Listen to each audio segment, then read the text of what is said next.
तो hello hi नमस्ते सत श्री अकाल केडो हाल है कसका है और मैं रजत गावड़े स्वागत करता हूं आप सब लोगों का आनंद मुरली इंस्टीट्यूशन की एक ब्रांड न्यू वीडियो के अंदर।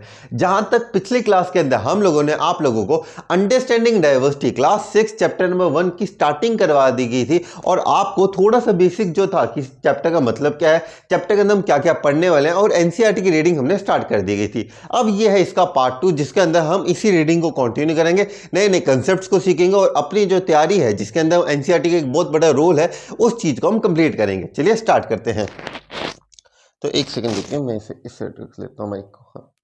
तो चलिए, तो अब हमारे यहाँ से हमें स्टार्ट करना है मेकिंग फ्रेंड्स से। ओके, तो हमने जहाँ तक देखा था कि पिछले बार तक हम लोगों ने सिर्फ डाइवर्सिटी के मतलब अलग अलग एक्सपेक्ट अपनी क्लासरूम के अंदर कुछ एक्टिविटीज करके देखी थी। अब उससे आगे बढ़ते हैं। ठीक है, do you think it will be very easy for you to make friends with someone who was very different from you? क्या आप लोगों को ऐसा लगता है कि आप लोग उस व्यक्ति के साथ अच्छे से दोस्ती कर पाओगे जो आपसे बिल्कुल ही अलग है? तो आप कहोगे नहीं यार, ऐसा अगर जस्ट एक प्रैक्टिकल केस के अंदर आप एक लोकल मार्केट के अंदर चले जाओ और आप नॉर्मल ऐसे खड़े हो जाओ, ठीक है, और आप ही के एज ग्रुप के आपको न जाने कितने बच्चे मिल जाएंगे लेकिन आप उन्हें जानते नहीं हो और मैं आपको कहता हूं कि आपको दोस्त बनाने हैं, क्या बना पाओगे? आप कहोगे यार ये तो बहुत ज़्यादा डिफिकल्ट टास्क है, क्योंकि क्लासरूम अगर मैं आपको नॉर्मली एक्टिविटी दूं तो आप क्लासरूम में कहते हैं हाँ हम क्लासरूम में किसी के साथ भी दोस्ती बना सकते हैं या किसी भी कॉलेज क्लासरूम में किसी भी क्लासरूम में हम आसानी से दोस्ती तो बना सकते हैं, ये बात सबको क्लियर है। लेकिन जब यहाँ पे एक पॉइंट आ जाता है कि अगर मैं आपको एक लोकल मार्केट में छोड़ दूं और कहूँ कि भैया अब आपको दोस्त बनाने, तो क्या आपको यही सेम आपका जो एक्सपेक्ट है देखने का कि जिस तरीके से आप अपनी क्लासरूम के स्टूडेंट्स के साथ, क्योंकि आप उन्हें जानते हो, लेकिन एक व्यक्ति जिसे आप जानते ही नहीं हो एकदम बहुत ज्यादा अलग है आपसे, भले आपकी सेम एज ग्रुप का, आपको उससे दोस्ती करनी है तो आप क्या कर पाओगे? नहीं कर पाओगे। क्यों? क्योंकि इसके अंदर बहुत ज्यादा पैरामीटर्स आ जाएंगे और हम इन्हीं पैरामीटर्स को हम क्या कहते हैं? डाइवर्सिटी कहते हैं कि हम कितने ज्यादा अलग है दूसरे व्यक्ति से ही। तो हमारे लिए कहीं ना कहीं ये जो दोस्ती करना है करने को हो जाएगी लेकिन बहुत ज्यादा मुश्किल। अब वो सामने वाला बंदा सोचेगा भैया मुझसे दोस्ती क्यों करना चाहता है, ऐसे न जाने कितने सारे थॉट्स आएंगे उसके पास, या उसके पास सोचेगा अच्छा ये इस धर्म का है मैं इस धर्म का हूँ, ये इस जाति का है मैं इस जाति का हूँ, न जाने कितने पैरामीटर्स के अंदर वो पहले ही खुद को अलग कर देगा। क्या फिर भी आप उसके साथ दोस्ती बना पाओगे? देखते हैं आगे।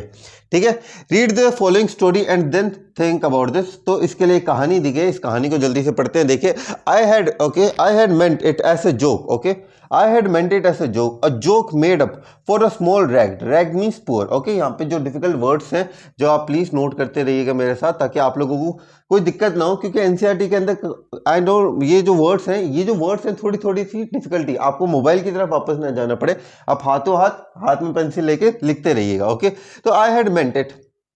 Okay, I had meant it as a joke, मैंने तो इसे एक जोक की तरह कहा था। I joke made up for a small rag, एक जोक जो मैंने किसके लिए किया था? एक small rag. Okay, small rag means एक, हाँ, अ स्मॉल रैक बॉय यानी कि गरीब बच्चे, एक बच्चे के लिए किया था जो गरीब था, पुअर था, who sold newspaper at the Janpath crossing at the busy intersection, यानी कि जो रोड्स होती हैं जब ऐसे इंटरसेक्ट करती है, चौराहा मान लीजिए, तो ऐसे एक चौराहे के ऊपर, यानी कि ऐसा जो मशहूर चौराहा है जहाँ पे जैसे कोई चौक मान लो आप, ठीक है, कोई जैसे चल चौक होता है बिल्कुल उस तरीके से कोई चौक है। ओके, वहां पर वो क्या करता था, जहाँ पे अच्छी खासी भीड़ होती थी वहां पे वो न्यूज़पेपर बेचा करता था। ठीक है, every time I cycle past he would run after me, यानी कि जैसे, यानी कि अब यहाँ पे दो पर्सन की बात हो रही है, एक पर इनका नाम नहीं पता इसलिए हमने ए और बी के बारे में की तरह रेफर करते हैं, बी है हमारे यहाँ पे पुअरर चाइल्ड। ठीक है, जो बच्चा गरीब है वो हमारे कौन सा है? बी नंबर है। ठीक है, तो अब यहाँ पे जो ए बंदा है वो क्या कहता है कि every time I cycle past, यानी कि जब भी मैं साइकिल चलाता हूँ और वो मेरे पास से गुजरता है, he will run after me, और वो मेरे पीछे भागता है, holding out the English paper and screaming out, और वो उसके हाथ में क्या होता है? बी जो गरीब बच्चा उसके हाथ में क्या होता है? न्यूज़पेपर होता है, वो चिल्ला रहा होता है। क्या चिल्ला रहा होता है? स्क्रीमिंग आउट मीन्स चिल्लाता। ओके, वो क्या चिल्ला रहा होता है?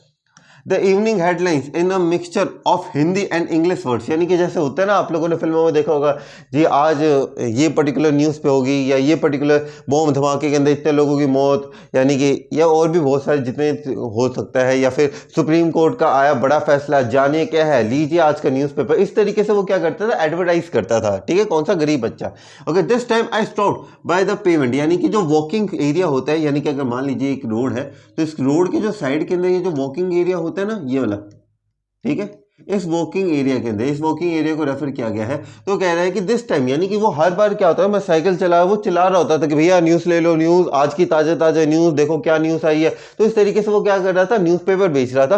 तो वो साइकिल चलाते एक बार वो रुका और उसने कहा कि भाई देखता हूँ, ठीक है। वो रुका और वो कहाँ पे रुका, एट द पेमेंट। यहाँ पे ये वर्ड्स को अच्छा आप अपनी वोकैबुलरी अच्छी कर सकते हैं। Payment means walking area and asked for the Hindi paper. और उसने कहा कि भैया मुझे एक हिंदी पेपर दे दो। His mouth fell open, okay. यानी कि उसके बाद उसने बोला you mean you know Hindi, you mean you know Hindi ही। आज तो वो गरीब बच्चे ने, जो जैसे वो एज जो था, जो दिखने में एक अच्छा वेल ड्रेस फैमिली से था, जब उसने कहा कि भैया मुझे एक हिंदी न्यूज़पेपर दो, तो उसे लगा अरे आपको हिंदी आती है।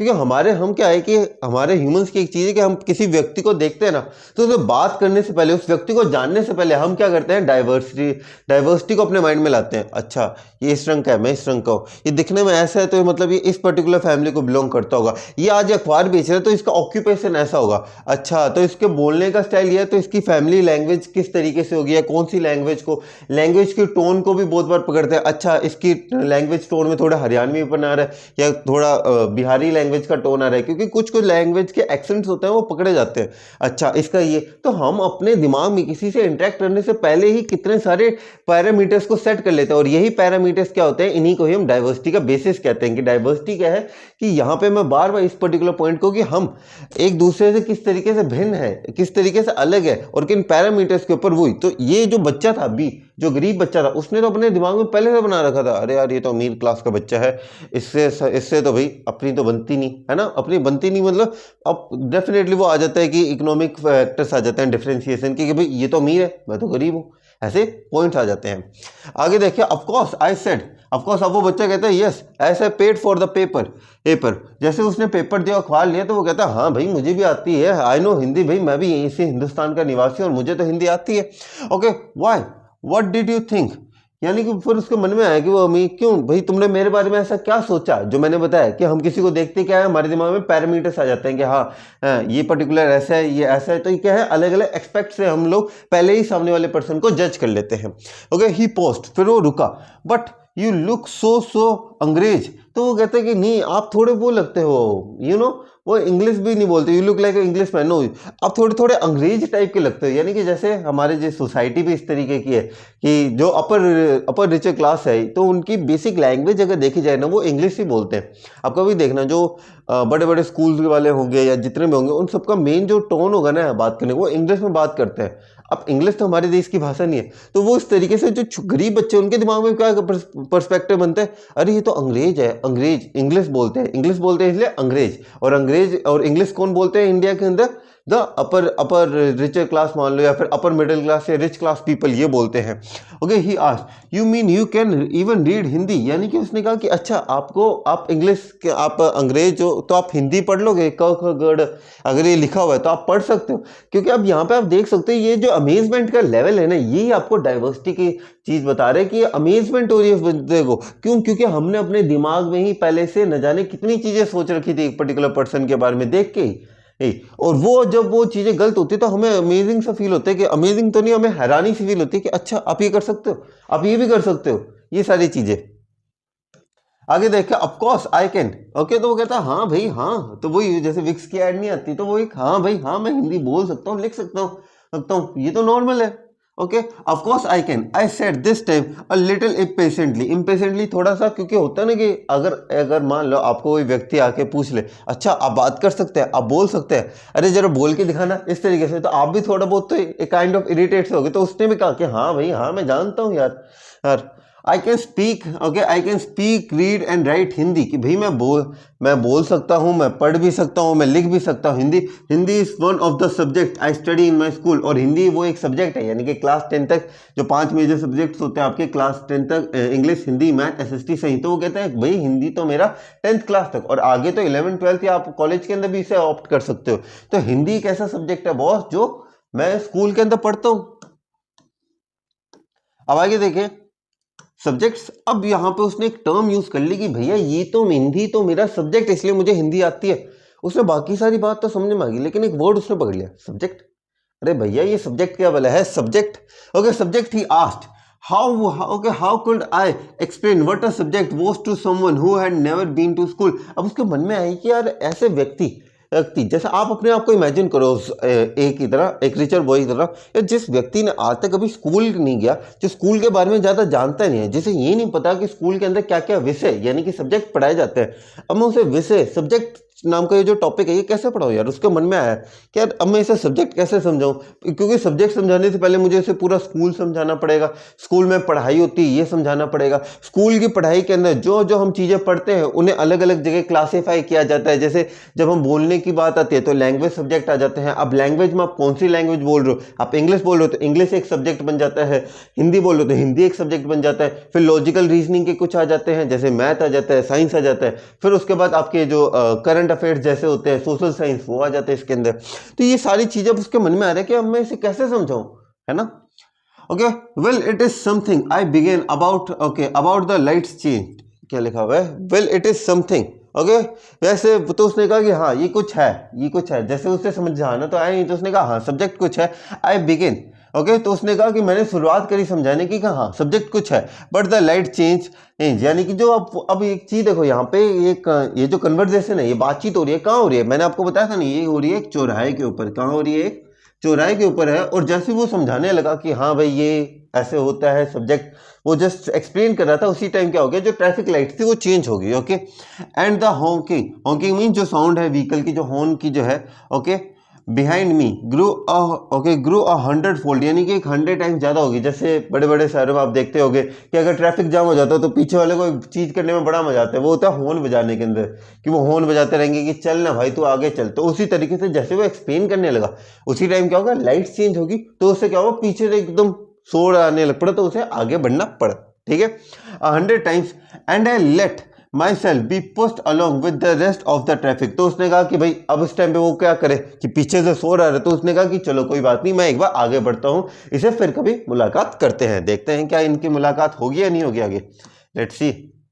Okay, the next day he was there. तो अगले दिन वो वापस गया अमीर बच्चा, और वो गरीब बच्चा वहीं पे था। ठीक है, okay, smiling at me and holding out a Hindi paper. Okay, वो स्माइल, अब वो क्या था कि उसने एक हिंदी पेपर पकड़ा हुआ था और वो मेरी तरफ देख के स्माइल कर रहा था, कि जैसे देखो एक मुलाकात से कि उन दोनों के एक तरीके से एक बॉन्ड सा बन गया आपस के अंदर, कि उसे देख के स्माइल करे कि हाँ अब आ गया, अब मुझे कुछ बताएगा, कोई नई चीज बताएगा इसके बारे में। ओके भैया, तो उसने कहा कि भैया, ही सेड, आपका अखबार, अब बताइए ये सब्जेक्ट क्या चीज़ है। अब उसने अखबार दिया और कहिए कि ये लीजिए भैया, ये है आपका अखबार, और हमें एक बात बता दीजिए कि ये जो सब्जेक्ट नाम की जो आपने कल रामायण शुरू करी है, जो आपने बीच में ख़त्म नहीं करी, इस सब्जेक्ट का मुझे मतलब बता दीजिए। तो उन्होंने ये कहा, okay, the English word sounded strange on his टंग। अब एक चीज़ बोलो, अगर मैं आपको नॉर्मल, जैसे अगर ये हिंदी वाली देख रहे हैं, जो हिंदी वाले बच्चे हैं, अगर आपको मैं कह दूं कि आपको कोई तमिल, तेलुगु या मराठी शब्द बोलना है, ठीक है, जैसे आप लोग कोई भी टीवी सीरियल के अंदर भी काफी बार रहता है, कोई तमिल वर्ड बोलोगे पहली बारी, तो आपको थोड़ा बोलते हुए अजीब सा लगेगा, यानी कि आपको मुंह, आप जब बोलोगे ना, तो आपके मुंह से एक अलग सी तरीके से टोन से निकलेगी, क्योंकि आपने वो वर्ड पहली बार बोल रहे हो। तो क्योंकि हर एक वर्ड का एक, जैसे अगर मैं बताऊं एक नॉर्मल सेंटेंस भी अगर लें, जैसे एक नॉर्मल सेंटेंस में मैं ले लेता हूँ, that what are you doing, जैसे एक नॉर्मल सेंटेंस है। अब इस सेंटेंस को आप गुस्से किसी भी तरीके से बोल सकते हो, ठीक है। अब ऐसे आप कोई पहली बार तो no what are you doing, कोई अगर इसे अब कोई व्यक्ति इस सेंटेंस का यूज करना जानता होगा, तो वो क्या करेगा, उसी सेंटेंस को उसके एक्सप्रेशन के साथ बोलेगा, ए what are you doing, hey what are you doing, politely, strangely, angrily, ठीक है, वो अपने हिसाब से बोलेगा। तो जब वो पहली बार वो बोलते हैं इंग्लिश वर्ड, तो उसे अजीब सा लगता है कि यार ये थोड़ा अजली, क्योंकि वो तो उस लैंग्वेज को जानते हैं इंग्लिश को, वो अमीर बच्चा है, लेकिन वो गरीब बच्चा नहीं जानता। तो इट्स जस्ट लाइक, आप अगर कभी कोई तमिल वर्ड बोलोगे तो आपको कितना अजीब लगेगा, और आपके जब मुंह से वो साउंड निकलेगी तमिल वर्ड का, वो थोड़ी अजीब सी होगी। क्यों? क्योंकि आपको जो एक लैंग्वेज के बेसिक कंसेप्ट हैं, जो वोकैबुलरी है, उसके बारे में आपको ज्यादा ज्ञान नहीं है, आपने तो बस सुना और आपने बोला। ठीक है, आगे देखिए, it sounded like other meaning, okay, it sounded like it's other meaning in English to ruled by someone else. तो उसे ये जो सब्जेक्ट था ये कुछ अलग ही तरीके से लगा, जैसे इसका मतलब हो कि भाई किसी और के द्वारा रूल किया जाना। Okay, oh it just oh it's just something to study I said, यानी कि ये एक ऐसी चीज़ है जिसकी पढ़ाई की जाती है, सब्जेक्ट की पढ़ाई की जाती है। And then because the red light had come on I asked him have you ever been to school. तो जैसे रेड लाइट आ गई तो उसने एक सवाल पूछा कि क्या आप कभी स्कूल गए हो। ओके, तो उसने कहा never, he answered and he added, okay and he added proudly I began working when I was so high, यानी कि भैया मैं तो बहुत पहले ही, जब मैं आपकी उम्र का था तब से मैं काम ही कर रहा हूँ। Okay, I began working so high. Okay, he measured himself against my cycle seat. Okay, अच्छा सॉरी। ओके, तो उसने क्या कहा कि भैया okay first my mother use to come with me but I can do it all alone. तो उसने क्या कहा, वो उसकी जो साइकिल थी ना, तो उसने कहा जितने आपकी ये जो साइकिल है ना, ये मैं इतना था तब से मैंने काम करना चालू कर दिया। पहले मैं मेरी मम्मी के साथ आता था यहाँ पे काम करने, लेकिन अब मैं अपने आप सारा कुछ मैनेज कर देता हूँ। ठीक है, आगे देखिए क्या लिखा हुआ है। Okay, where is your mother now I asked. तो उसने पूछा कि भैया जी अब आपकी माता जी कहाँ हैं। But then the lights change and was off I heard him yell mean shout. Okay, yell का मतलब क्या होता है, साउट करना। तो उसने कहा कि भैया फिर आपकी माता जी का है, और जैसे ही पूछा माता जी कहाँ हैं, हॉर्न चालू हो गया, उसे आगे बढ़ना पड़ गया। और आगे बढ़ने की वजह से क्या हुआ कि जैसे वो आगे बढ़ा तो फिर वो पीछे से चिल्लाया जा रहा है, अरे भैया हमारी माता जी वहाँ है। और उसे सुनाई ही नहीं दिया। क्यों नहीं सुनाई दिया, क्योंकि भैया जी तो आगे निकल गए। और वो पीछे से चिल्लाया जा रहा है कि उसका मन में तो है वो गरीब बच्चे की, भाई मैं इन्हें बता दूं अपनी, क्योंकि the poor people are very much kind hearted people, उनके मन में मैल नहीं होता, क्योंकि वो उनका क्या है, उनके मन में मतलब नहीं होता, क्योंकि वो खुद एक पर्सन जो बहुत ज़्यादा डिफिकल्टीज फेस करता है ना, तो उससे पता होता है कि हाँ भाई ये किस तरीके से सामने वाले को महसूस हो रहा होगा, और वो उसी हिसाब से लोगों को ट्रीट करता है। ठीक है, तो उस तरीके से था कि भैया जी को बुरा तो नहीं लग जाए, उन्हें मैं सारी बात तो बताऊँ, उन्होंने सवाल पूछा ना मुझसे तो बता के आता हूँ। This is the kind heartedness जो पर्टिकुलरली बहुत ज़्यादा एक अच्छा फैक्टर पुअर पीपल के अंदर, क्योंकि उनके मन में कोई मैल होता ही नहीं है। जैसे रिचर क्लास के अंदर क्या होता है कि उनके मन में होता है नहीं, पहले मेरा बेनिफिट हो जाए, पहले मैं मेरा सब कुछ निपटा लूँ, फिर मन करेगा तो थोड़ा सा बाहर लेके जाऊंगा, फिर थोड़ी सी मदद करूंगा। गरीबों के अंदर ये नहीं होता, गरीबों के अंदर होता है नहीं आज इसकी मदद, क्योंकि हम भी इसकी जगह पे थे कभी, तो उनके पर्सपेक्टिव अलग होते हैं। Okay, yell from somewhere behind me see is in Meerut with, वो ऐसे चिल्ला रहा है कि भैया मेरठ के अंदर है हमारी माता जी, मेरठ के अंदर है। The rest was drowned out mean submerge with the background noise. तो वो जैसे जैसे बोल रहा था, पर पीछे से क्या आ रही थी, हॉर्न की आवाज आ रही थी। तो वो आवाज क्या होगी, पीछे वाली आवाजों के अंदर विलीन हो गई, गायब हो गई, यानी कि मिक्स होगी। अब इस तरीके से वो बोल रहे है, लेकिन वो क्या, हॉर्न की भी साउंड आ रही है, तो उसकी आवाज उस तक पहुंची नहीं। कुछ आवाज जो पहुंची कि वो थी कि वो मेरठ के अंदर है। ठीक है, तो अब आगे बढ़ते हैं। अब देखिए, अभी तक मैं अमीर गरीब बच्चे के नाम से समझा रहा हूँ, अब शायद नाम मुझे मिल जाए। मुझे एक वर्ड मिला है समीर, तो कहता माई name is Sameer, he said the next day. तो वो अगले दिन गया, अब कौन गया ये मुझे भी नहीं पता। माई name is Sameer, he said the next day. अच्छा, वो गरीब बच्चे का नाम है Sameer. Okay and very Saili he asked what's your. तो फिर अब वो जो यहाँ पे हमारे पास जो बच्चा था, तो जैसे मैंने आपको बताया था कि एक पर्सन ए है, दूसरा पर्सन बी है, और बी जो है वो क्या है, he is the poor child, और उसका नाम अभी हमें पता चला है कि उसका नाम क्या है, समीर है। क्या नाम है उसका, समीर है। ठीक है, अब समीर ने क्या किया कि अब समीर ने पूछा कि भैया आप जो ये रिच क्लास का जो पर्सन है, अब इसका नाम तो मुझे भी नहीं पता, अभी देखते हैं इसका नाम क्या है। तो उसने बहुत ही हिम्मत लगा के, अब एक चीज़ बताओ वाई, अब एक चीज़, अगर आपसे कोई आपका नाम पूछे और आप सामने वाले का, आपने किसी ने आपका नाम पूछा, आपने बताया, उसके बाद आपको उस व्यक्ति का नाम पूछने के अंदर झिझक क्यों है। यहाँ पे लिखा है he asked and he very shyly. अब ये वर्ड क्यों यूज किया गया, वेरी साइली, क्यों, क्योंकि उसके मन में कॉन्फिडेंस नहीं आ रहा था, उसकी पर्सनल डेवलपमेंट के अंदर उसे कॉन्फिडेंस नहीं आ रहा था। क्यों कॉन्फिडेंस नहीं आ रहा था, क्योंकि बीच के अंदर एक बैरियर था, बीच में एक रुकावट थी, और उस रुकावट का नाम था इकोनॉमिक फैक्टर। इकोनॉमिक फैक्टर किस तरीके से लगा कि भैया अमीर है मैं गरीब हूँ, ये इकोनॉमिक फैक्टर है। और ये बहुत आप आगे आगे जैसे जैसे डेवलप होती जाएगी क्लासेस, तो आपको पता चलेगा कि भाई जैसे आपके जो टीचर्स हैं ना, जैसे जितने गवर्नमेंट स्कूल के अंदर टीचर जो बीएड करके आते हैं, उन सब में आप एक चीज नोटिस करोगे कि उनका है ना, उन्हें पता होता है कि बच्चा किस तरीके से रिएक्ट करता है, क्योंकि बीएड के अंदर स्टडी इस चीज की होती है। ये जो जितने भी टॉपिक्स है ना, साइली, झिझकना, ये सारी चीजें, कि बच्चा क्यों झिझक रहा है, क्योंकि उससे बीच में एक फैक्टर आ रहा है बीच के अंदर, और वो फैक्टर क्या है, इकोनॉमिक फैक्टर आ रहा है बीच के अंदर। सिमिलरली अगर ऐसा होता कि एक ब्लैक पर्सन एक यूरोप के अंदर जाके क्लास के अंदर बैठता, तो उसे साइनेस फील होती। क्यों, भले वो रिचेस्ट क्लास के अंदर, लेकिन उसे फिर भी साइनेस फील होती। क्यों, रेस डिफ्रेंशिएशन आ जाता, रंग भेद आ जाता उसके अंदर। ऐसे न जाने कितने ही पैरामीटर्स हैं। एक तमिल बच्चे को एक हिंदी क्लास के अंदर बैठा दोगे तो उसे भी क्या होगा, थोड़ा थोड़ा लगेगा और मैं कैसे कन्वर्ट्स करूँ, उसे थोड़ा इन्फ्योरिटी होगा। और सिमिलरली एक हिंदी को एक तमिल वालों में भेज दोगे तो उसे भी इन्फ्योरिटी महसूस होगी। ओके, आगे देखें तो उसने बड़ी ही शर्माते हुए पूछा, क्यों बीच में उसका इकोनॉमिक फैक्टर अड़ रहा था। Okay, it was incredible, my bicycle would me smooth, my name is Sameer too. तो उसने कहा कि भैया मेरा नाम भी है समीर। अब यहाँ पे कंफ्यूजन है, तो अब समीर 1 और समीर 2 किसे बनाए, इसे समीर 1 बना देते हैं, इसे समीर 2 बना देते हैं। हालांकि आगे जहां तक मुझे याद है कि थोड़े चेंजेस और होने इसके अंदर। Okay okay, I said what, his eyes lit up, yes I grind smile at him. तो उसने कहा अच्छा जी भैया जी आपका नाम भी समीर है, अरे भैया हमारा भी नाम समीर है। Okay, it's another name for Hanuman. Okay, या हनुमान जी के पिताजी का। Okay, it's another name for Hanuman father. Okay, जो समीर नाम का एक इन्होंने अर्थ बताया कि समीर नाम का जो अर्थ है वो क्या है, हनुमान जी के पिताजी। Okay, you know, so now you are Sameer एक एंड आई एम समीर दो। ओके, तो so now you are Sameer एक। ओके ओके ओके, तब ये जो गरीब बच्चा है हमारा, ये है भैया हमारा अब समीर एक। एक तो मुझे हम यहाँ पे यूपीएससी एसएससी पढ़ाने लगे या फिर 1-2 पढ़ाने लगे। ये 2 है, ये 1 है, ठीक है। नाउ यू आर समीर एक and I am Sameer 2। Okay, he asked. Okay, he asked triumphantly means बहुत ज़्यादा खुशी को एक्सप्रेस करते हुए, जॉय एंड हैप्पीनेस को एक्सप्रेस करते हुए उन्होंने कहा। Okay, something like that I answered and then I held out my hands, हाथ मिलाओ। ओके, तो इन्होंने फिर मिले, हाथ मिलाओ समीर दो। ओके, हाथ मिलाओ समीर दो हाथ मिलाओ। तो उन्होंने इस तरीके से हाथ मिलाया।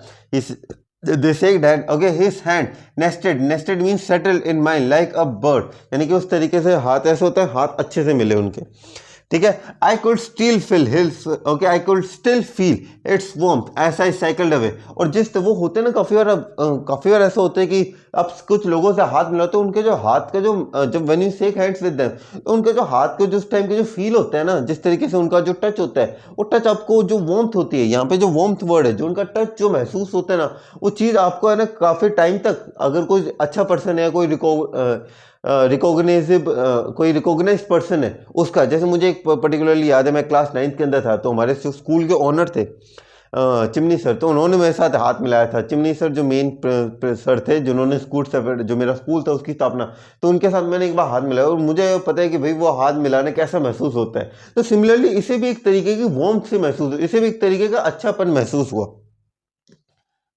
आगे देखते हैं, तो यहाँ पे the next day he did not have his, okay, the next day he did not have his his usual smile for be. अगले दिन उसके चेहरे पे वो स्माइल नहीं थी। There was a trouble in Meerut. तो पता चला कि भैया जहाँ पे उनकी मम्मा जी हैं, कहाँ, मेरठ के अंदर, तो मेरठ में कोई दिक्कत आ गई है। He said many people are being killed there in the riots, यानी कि बहुत सारे लोगों को लड़ाई दंगों के अंदर, रियोट्स मीन्स कॉन्फ्लिक्ट, जो लड़ाई दंगे होते हैं, दंगे फसाद होते हैं, जहाँ पे लोगों को मारा पीटा, मतलब लोग अपनी मांग पेश करते हैं सरकारों के सामने, और पेश करने का तरीका थोड़ा गलत होता है, यानी कि वो तोड़ फोड़ करते हैं, रियोट्स करते हैं, यानी कि कॉन्फ्लिक्ट्स करते हैं। तो उसके अंदर कहते हैं कि भैया वहाँ पे चीज़ चल रही है मेरठ के अंदर, और मेरी मम्मी वहीं पे, तो दुख तो होते हैं, तो डर तो लगता है कि भैया कॉन्फ्लिक्ट्स में तो कुछ भी हो सकता है। कॉन्फ्लिक्ट के अंदर कोई ज़्यादातर जो आम जनता होती है वही फंसती है। Okay, I looked at the headlines. Okay, तो उन्होंने फिर हेडलाइंस को देखा। हेडलाइंस के अंदर क्या था कि कम्युनल, ओके, क्या था, कम्युनल राइट्स इट्स ब्लेस्ड, यानी कि communal right, okay, communal right it blessed, but क्या लिखा हुआ है, अच्छा ये हेडिंग नहीं, okay, communal right it's blessed, यानी कि कम्युनल का मतलब होता है belonging to different groups of people, यानी कि अलग अलग जनजातियों के लोग आपस के अंदर लड़ाई कर रहे हैं, रियोट्स कर रहे हैं। इट ब्लेस्ड यानी कि, और इस वजह से डिस्ट्रक्शन हो रही है, रोडों के ऊपर आग सी लगाई जा रही है, यानी कि जैसे इमेजिन कीजिए, आप कॉम्प्लेक्स सीन इमेजिन कीजिए जिसमें दंगे फसाद हो रहे हैं। दंगे फसादों के अंदर आप क्या देखोगे कि लोग मरे पड़े हैं, चीज़ों के आग लगाई हुई है, कि वो कहते हैं आग लगा देते हैं एक दूसरे, मतलब चीज़ों के ऊपर, कोई गाड़ियों की आग लगी हुई है, कोई किसी चीज़ की आग लगी हुई है। तो वो कह रहे हैं कि कम्युनल रियोट्स, यानी कि जो अलग अलग जनजातियों के लोग हैं वो आपस में लड़ रहे हैं, और उस वजह से क्या हो रहा है, डिस्ट्रक्शन हो रही है, और चीज़ें आगों के अंदर लगाई जा रही है। ओके, चीज़ों का आग लगाई जा रही है, यानी कि डिस्ट्रक्शन किया जा रहा है। Okay, but Sameer I am a Muslim. अब यहाँ पे दूसरा फैक्टर आ गया। पहला फैक्टर कौन सा है, इकोनॉमिक फैक्टर आ गया। अब यहाँ पे कौन सा फैक्टर आएगा, रिलीजन फैक्टर आएगा। तब उन्होंने कहा कि but Sameer I begin, okay, तो उन्होंने कहा, अब ये जो समीर 2 है, यानी कि अमीर वाले लड़के ने कहा, I am a Muslim Sameer, he said in answer, answer and all my people are in Meerut, यानी कि भैया हमारे तो सारे लोग जो हैं वो मेरठ के अंदर हो, मैं मुस्लिम हूँ। His eyes filled with the tears and when I touched his shoulder he would not look up, यानी कि जैसे उन्होंने कंधे के ऊपर हाथ लगाया कि भाई कोई बात नहीं, ठीक हो जाएगा सब कुछ, तो चिंता मत कर, तो उसकी नज़र जो थी वो नीचे की नीचे ही रही, उसने नज़र ऊपर नहीं उठाई। ठीक है, क्यों? वो दुख था उनके मन के अंदर कि भाई डेफिनेटली आपकी फैमिली मेंबर जब बहुत ज़्यादा रिलेटेड होते हैं ऐसे कोई डिवोर्स है तो बहुत ज़्यादा पर्सन कॉन्शियस हो जाता है।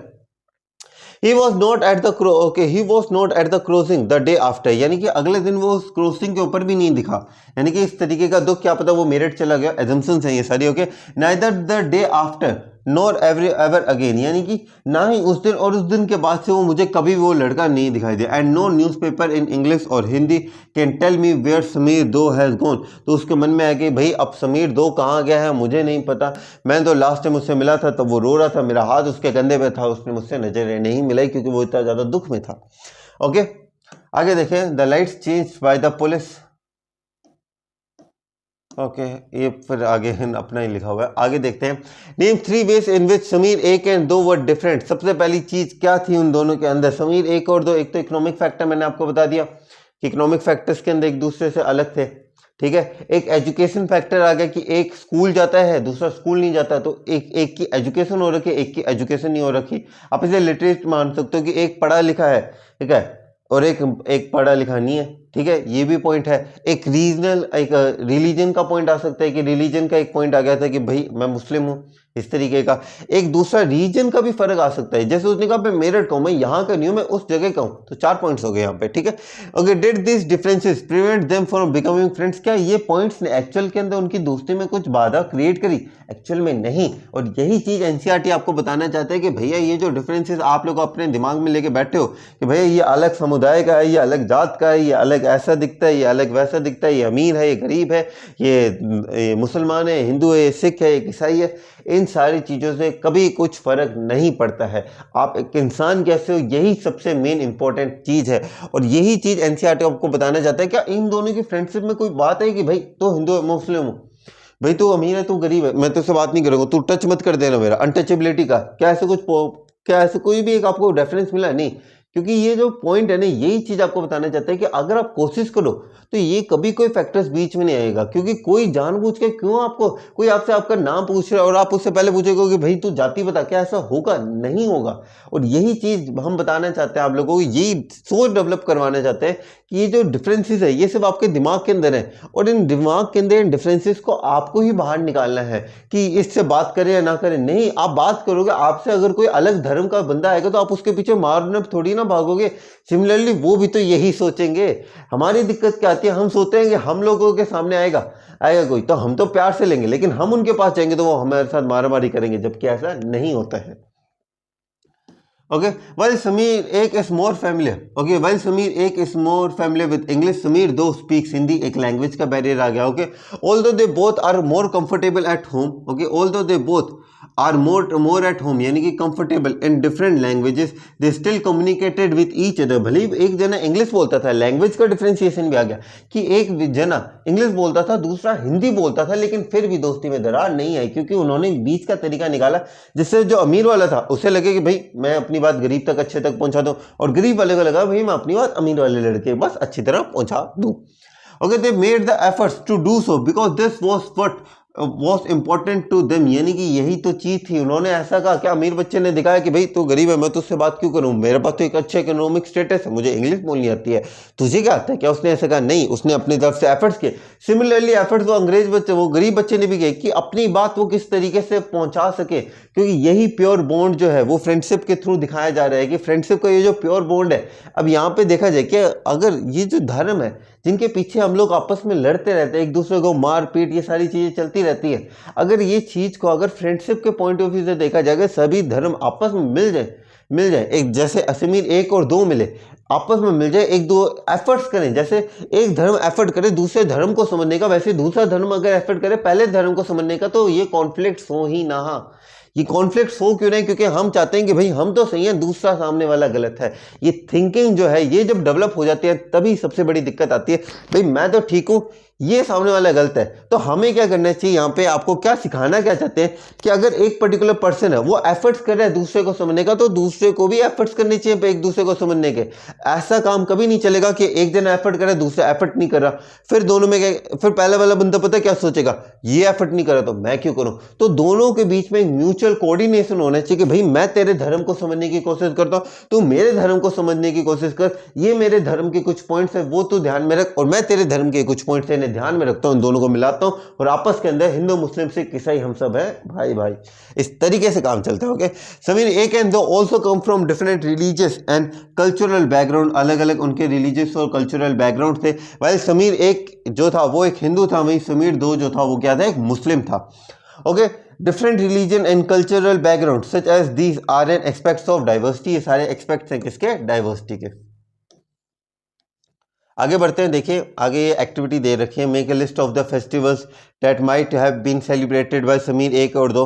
जैसे अगर हिंदुइज्म के अंदर देखा जाए फेस्टिवल्स तो आपके कौन कौन से आएंगे कि दिवाली, होली, जन्माष्टमी, रक्षाबंधन और कौन कौन से हैं त्यौहार, रामनवमी आ जाता है, फिर बहुत सारे ऐसे त्यौहार हैं। अगर मुस्लिम्स के अंदर बात की जाए तो ईद आती है, मुझे खीर अलग अलग बहुत 4-5 ईद आती है, मुझे ईद के 2-3 का नाम नहीं पता, या पता भी है तो मैं उसके बारे में क्लियर नहीं हूँ तो मैं उसका नाम लेना नहीं चाहता एक बारी, ठीक है, क्योंकि क्लियर ना हो तो फिर बताने का है नहीं। एक तो मेरे हिसाब से एक दूध पता नहीं कोई खीर वाली होती है, एक में कुछ बकरा ईद होती है, ऐसे पता नहीं कोई होती है, 2-3 ईद होती है। Okay, can you think of a situation in which you made friends with someone who was very different from you, क्या आप लोगों ने ऐसा कोई दोस्त बनाया जो आपसे बहुत ज़्यादा भिन्न हो? अगर बनाया हो तो जरूर हमें बताइएगा कमेंट सेक्शन के अंदर।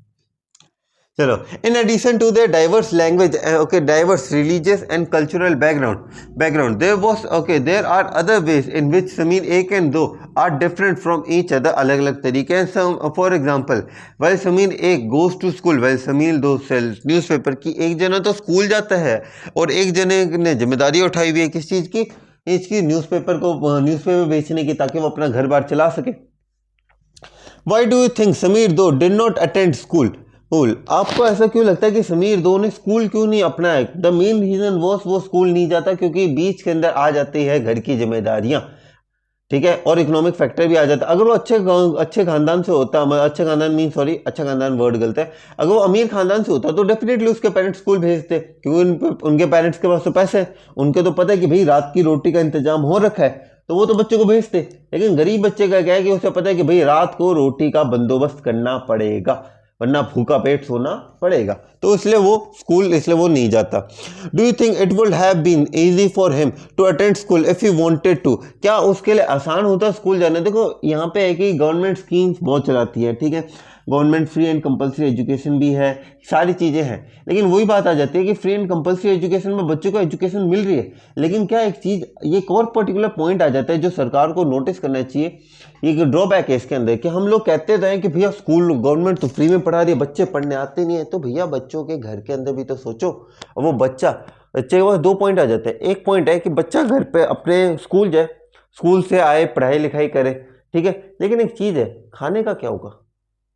जरूरी थोड़ी ना कि जो क्या नाम लेते हैं, ये जो पुअर पीपल होते हैं उनकी इनकम इनफ होती है, इनका अगर इनकम इनफ होती तो बच्चा स्कूल ही चला जाता। पुअर है ना, तो पुअर पीपल का ये भी है कि उन्हें ये भी देखना होता है कि भाई घर के अंदर आगे जिम्मेदारियां भी है, घर के अंदर पैसा भी चाहिए होता है, घर के अंदर किसी का उधार जो मांगा हुआ है वो भी चुकाना पड़ता है, और घर के अंदर जो किराया होता है उसे भी भरना होता है। तो सिर्फ एक पर्टिकुलर पॉइंट नहीं है कि आपसे सोचो कि भाई हम लोग, उन्हें तो सिर्फ खाना चाहिए होता है, नहीं, घर जिस घर में वो रह रहे हैं उस घर का किराया, छोटे मोटे खर्चे, खाने पीने का रोज, क्या ये जो चीज़ें, ये सब बातें जो है ना, ये सब हवा में बहुत अच्छी लगती हैं कि हाँ स्कूल एजुकेशन। जैसे एक पर्टिकुलर पॉइंट है पॉलिटी के अंदर, क्लास 7th के अंदर मैं आपको पढ़ाऊंगा ये, कि डेमोक्रेटी शायद 9th के अंदर, democracy seems to be very good at its principle but in not in its action, की डेमोक्रेसी जो है, जो हम कहते हैं लोकतंत्र, बहुत अच्छा लगता है लोगों को, भाई लोकतंत्र है हमारे देश के अंदर, लेकिन एक्चुअल प्रैक्टिस के अंदर हमें पता है कि एक्चुअल प्रैक्टिस के अंदर की बड़ी बड़ी बातें बड़ा पाव खाते हैं, वही बात है। सिमिलरली यहाँ पे है कि अगर कि ये जो गरीब है, तो हम इसके अंदर बात करते हैं कि जो पुअर पीपल है, अभी जो पुअर पीपल है, अब इनके घर के अंदर अगर रात का खाना नहीं बना तो इनके एजुकेशन उनके लिए जो आगे के लिए प्रॉस्परस है, लेकिन अभी इनके लिए कोई वैल्यू नहीं रहेगी उस एजुकेशन की, क्योंकि सबसे ज़्यादा मुश्किल होता है। एक बार आप ट्राई करके देखिएगा, कभी खाली पेट सो के देखिएगा, तो आपको पता चलेगा कि कितनी तकलीफ होती है। तो उस तकलीफ को ना सहना पड़े, तो उस तकलीफ के लिए वो बच्चे क्या करते हैं, स्कूल को मिस करते हैं, और उनका बैकग्राउंड ही ऐसा होता है कि उनके पास करेक्ट गाइडेंस नहीं होती है। ठीक है, आप लोग अगर अभी क्लास 6 के अंदर हैं तब तो आपको नहीं पता होगा, क्लास 12 के अंदर एक चैप्टर आता है, क्लास ट्वेल्थ चैप्टर आता है, इंग्लिश के अंदर आता है, स्टोरी है कि स्टोरीज ऑफ स्टोलन चाइल्डहुड। उसके अंदर आपको पता चलेगा कि कोई बच्चा, अगर एक और चीज़ है, जो स्लम एरियाज के अंदर जहाँ ये रहते हैं ना, कोई बच्चा बाहर निकलना चाहे तो उसके ऊपर भी रोक लगा देते हैं वहाँ के जो बड़े बड़े लोग हैं। क्यों? क्योंकि चाहता नहीं है ये दुनिया की आप आगे बढ़ो। और ये सच्ची है, अगर आप अगर क्लास 6 के तब तो आपको नहीं पता चलेगा, लेकिन जो क्लास 12 जिन्होंने पार करी है ना, उन्हें जरूर पता चलेगा कि हाँ भाई, ये एक चैप्टर आया था जिसके अंदर I don't know the boy name, उसके अंदर एक रिपोर्टर होती है, वो पूछती है। ठीक है, तो वही सेम चीज़ है कि बहुत सारे फैक्टर्स हैं जो इन बच्चों को रोकते हैं। तो हम ये कहें कि भैया सरकार ने कह तो दिया कि फ्री एंड कंपल्सरी एजुकेशन है, जाओ बच्चे एजुकेशन ले लो, तो घर के अंदर कौन चलाएगा उनका?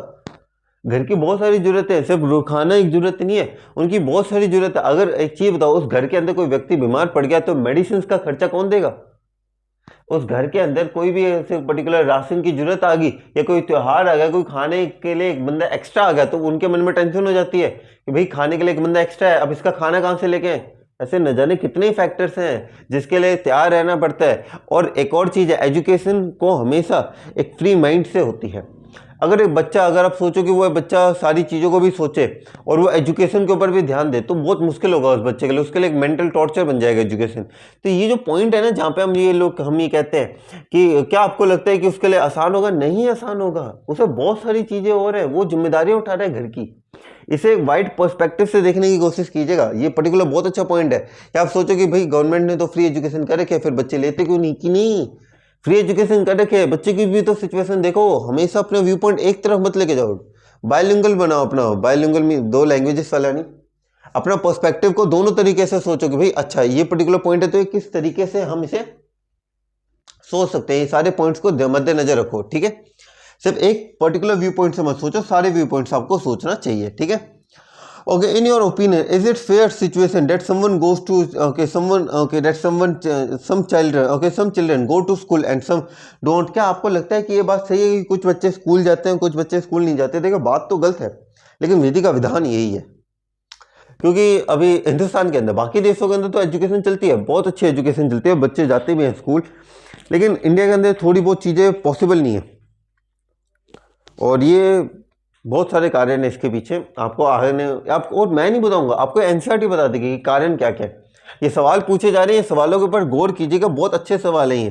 ठीक है, इससे आप ये चीज़ों को जरूर डिस्कस कीजिएगा अपनी क्लास के अंदर अपने दोस्तों के साथ, कि उनका भी व्यू पॉइंट आप जानो कि भाई ये पर्टिकुलर पॉइंट है, तुझे क्या है, या तेरी राय क्या इस चीज़ के ऊपर, क्या एजुकेशन के ऊपर। ये पर्टिकुलर पॉइंट्स बहुत कम आएंगे। आगे देखिए। ओके, एक सेकंड रुकिए, चलिए कोई बात नहीं, यहाँ तक कंप्लीट कर देते हैं। Whereas Samir though did not have the opportunity to attend the school. Perhaps you have been noticed that there were several people in the area where you live. People are poor and who don't have enough to eat or wear, and sometimes not even a place to live. क्या ये सारे particular factors मैंने आपको बताए थे अभी? बिल्कुल। This differences is not the same as the one we have seen earlier. ये जो डिफरेंसेस के बारे में तो हमने बात ही नहीं करी, लेकिन ये डिफरेंसेस एग्जिस्ट करते हैं। Hence we are talking we are talking not of differences but of inequality। यानी कि अब हम डिफरेंसेस की बात नहीं कर रहे अभी कि अच्छा ये अमीर है गरीब है, हम अब इनइक्वालिटी की बात कर रहे हैं। किसकी? इनइक्वालिटी की। क्या हमारा प्रिंसिपल है ना कि इक्वालिटी की, सभी लोग बराबर है, लेकिन ट्रीटमेंट क्या सबको बराबर मिलता है? नहीं मिलता है। एक रील मैंने देखी थी जिसके अंदर एक व्यक्ति होता है, वो नॉर्मल, एक मूवी है अभी लेटेस्ट रिलीज हुई, लकी भास्कर नाम है मूवी का, उसकी एक क्लिप थी मैंने देखी थी। उसके अंदर क्या होता है कि वो गहने खरीदने जाता है ना, पहले तो जो वॉचमैन होता है वो उसकी गाड़ी को कहता था भाई साहब उधर लगाइए, और जब कोई अमीर आता है ना तो वो कहता सर मैं पार्क कर देता हूँ, आप लोग जाइए जूस लेके आइए इनके लिए, है ना। ये जो चीज़ है ये क्या है? क्या इकोनॉमिक स्टेटस है? आप सरकार अब ये तो नहीं कह सकते ना कॉन्स्टिट्यूशन में जाके भैया ये दुकानदार ने हमको तो इन्वाइट अच्छे से किया नहीं, इस बंदे को अच्छे से इन्वाइट करा। क्या आप ये कह सकते? नहीं कह सकते बॉस। यहीं पे तो इनइक्वालिटी, क्यों? इनइक्वालिटी कॉन्स्टिट्यूशन के अंदर होती है, वो इनइक्वालिटी लोग करते हैं। Okay, inequality comes about when a person don't have the resources and opportunity that are available to other persons. जो रिसोर्सेज एक पर्टिकुलर पर्सन के पास है वो दूसरे रिसोर्सेज दूसरे पर्सन के पास नहीं है। इसे आप एक तरीके से ले सकते हैं देश की बेरोजगारी को देके कि कुछ लोग हैं जो एजुकेशन के अंदर जो पीएचडी आज परस्यू कर रहे हैं, जो हाईएस्ट डिग्री है। हर कोई व्यक्ति पीएचडी नहीं करता, लेकिन पीएचडी तो करनी चाहिए यार, हाईएस्ट डिग्री है, लेकिन क्यों नहीं करते लोग? रिसोर्सेज के लिए। कि कुछ लोगों के पास तो रिसोर्सेज होते हैं जो पीएचडी कर लेते हैं, जो हाईएस्ट फॉर्म ऑफ डिग्री है, और कुछ लोग वो चीज नहीं करते हैं। तो ये पर्टिकुलर पॉइंट है कि इनइक्वालिटी, क्योंकि अब वो जो नहीं करते हैं वो क्या करना नहीं चाहते। नहीं, आज आप कर दो पीएचडी कॉलेजेस फ्री, वो तो भाग भाग के जाएंगे, लेकिन क्यों नहीं कर रहे? क्योंकि रिसोर्सेज नहीं है उनके पास। ठीक है, okay. The caste system is another example of inequality. Caste system एक बहुत बड़ा एग्जांपल है इसका। ठीक है, ठीक है, कास्ट सिस्टम एक बहुत बड़ा एग्जांपल है इसका। Is another example of inequality. According to the society is divided into different group. अलग अलग जातियों के अंदर हमारा समाज बटा हुआ है, depending upon the work that people did. ये अगर आपको क्लास 6 की हिस्ट्री के अंदर ही मिल जाएगा कि लोगों को बांटा किस हिसाब से जाता है, आता है जो काम करते हैं उस हिसाब से बांटा जाता था। उसके बाद ही ये चीज आगे, जैसे अगर एक चीज है, कोई बढ़िया आदमी है तो बढ़िया दिमाग से पहली चीज क्या आती है? बिजनेसमैन, पंडित, प्रीस्ट, पुजारी। ये क्यों आ रहे हैं हमारे पास? क्योंकि ये लोगों की जो कास्ट है किस चीज के ऊपर बेस्ड थी? जब ये बनी थी स्टार्टिंग में, ये बनी हुई थी इनके इसके ऊपर, वर्क के ऊपर, ऑक्यूपेशन के ऊपर बनी हुई थी। Okay, depending upon the work that people did and they were suppose to remain in those groups. यानी कि उसी तरीके से हो गया कि भाई पुजारी का बेटा पुजारी, क्यों? क्योंकि ब्लड लाइन प्योर रहती है। वैसे बनिया का बेटा क्या कहते हैं कि भाई हम भी बिजनेस करेंगे, हमारे पिताजी ने स्टार्टअप किया, हम उसे और आगे बढ़ाएंगे। तो इस तरीके से आगे बढ़ता है ये चीज। Okay, so if your parents were porters you could only become porter. यानी कि पहले के समाज में क्या होता था कि जैसे होता है राजा का बेटा राजा ही बनेगा, तो पुराने जमाने में यही चीज चलती थी। Okay, this system was consider irreversible, और एक सिस्टम को इरिवर्सिबल माना जाता था। इसलिए जो आप देखोगे जो नीची जाति के लोग हैं तो लोग उन्हें ट्रीट भी ऐसे करते हैं, भाई ये तेरी हैसियत नहीं है ये काम करने की। ये डायलॉग बहुत बार जो होते हैं ना, वो ये तेरी हैसियत नहीं है ये काम करने की। क्यों बोल रहे हैं? क्योंकि डिफरेंशिएशन किस बेसिस पे कर रहे हैं? काम के ऊपर, कि अरे ये तो ये पर्टिकुलर चीज करता होगा, ये पर्टिकुलर चीज टच मत हो जाना, है ना। अब ये टच मत हो जाना पता है कहाँ से है? ये अंग्रेजों से है। अंग्रेज कहते थे हिंदी पीपल के हमारा टच मत करना। एक नायक मूवी आई थी, उसमें भी एक सीन था कि वो टच करता है ना, वो नाखून सा, तो वो हाथ तोड़ देता है उसका। तो उस तरीके से टच मत कर देना। क्यों? क्योंकि वो क्या समझते हैं, कहते हैं ये जो सोच आई है अंग्रेजों से आई है कि कोई टच करता है तो नहीं, हम इम्प्योर हो गए, साफ करो इसे, साफ करो, टच नहीं होना चाहिए। तो इस तरीके की मेंटेलिटी होती है। ठीक है, and because you were not suppose to change your profession, it was not consider necessary for you to know anything more than what you needed in your profession. तो वही चीज़ है कि आपको अगर आप पोर्ट्स बना रहे हो, जैसे आप मटके बना रहे हो, तो आप सिर्फ उसी काम में लगे रहो। आप ये मत देखो कि डॉक्टर कैसे बनना है, ये हमारा समाज कहता है। Okay, this created a situation of inequality, जिस वजह से इनइक्वालिटी की भाई गरीब का बच्चा भी तो बनना चाहता है, डॉक्टर, इंजीनियर, सीए, आईएएस, ये सब भी तो बनना चाहता है। Okay, you will read more about this and other inequalities in the following chapters. आप आने वाले चैप्टर्स के अंदर इन सारी चीज़ों के बारे में पढ़ेंगे। और इसी के साथ हम इसका सेकेंड पार्ट कंप्लीट करते हैं आगे बात करेंगे हम डाइवर्सिटी के हमारी लाइफ के अंदर क्या क्या इंपॉर्टेंस रोल है। आई गेस ये लास्ट पार्ट होगा, जो अगला पार्ट होगा वो लास्ट पार्ट होगा, जिसके अंदर हम पूरा चैप्टर जो है इसे सम अप कर देंगे। ठीक है, चलिए, बहुत बढ़िया है। चलिए, मैं मिलता हूँ फिर आप लोगों से अगली वीडियो के अंदर। तब तक के लिए देखते अपने do your study, do whatever you want to do man, but just don't trouble your माता पिता एंड भारत माता। जय हिंद एवरीवन। चलिए, मिलते हैं आप लोगों से अगली क्लास के अंदर। तब तक के लिए जय श्री कृष्णा। कट कर दो भैया।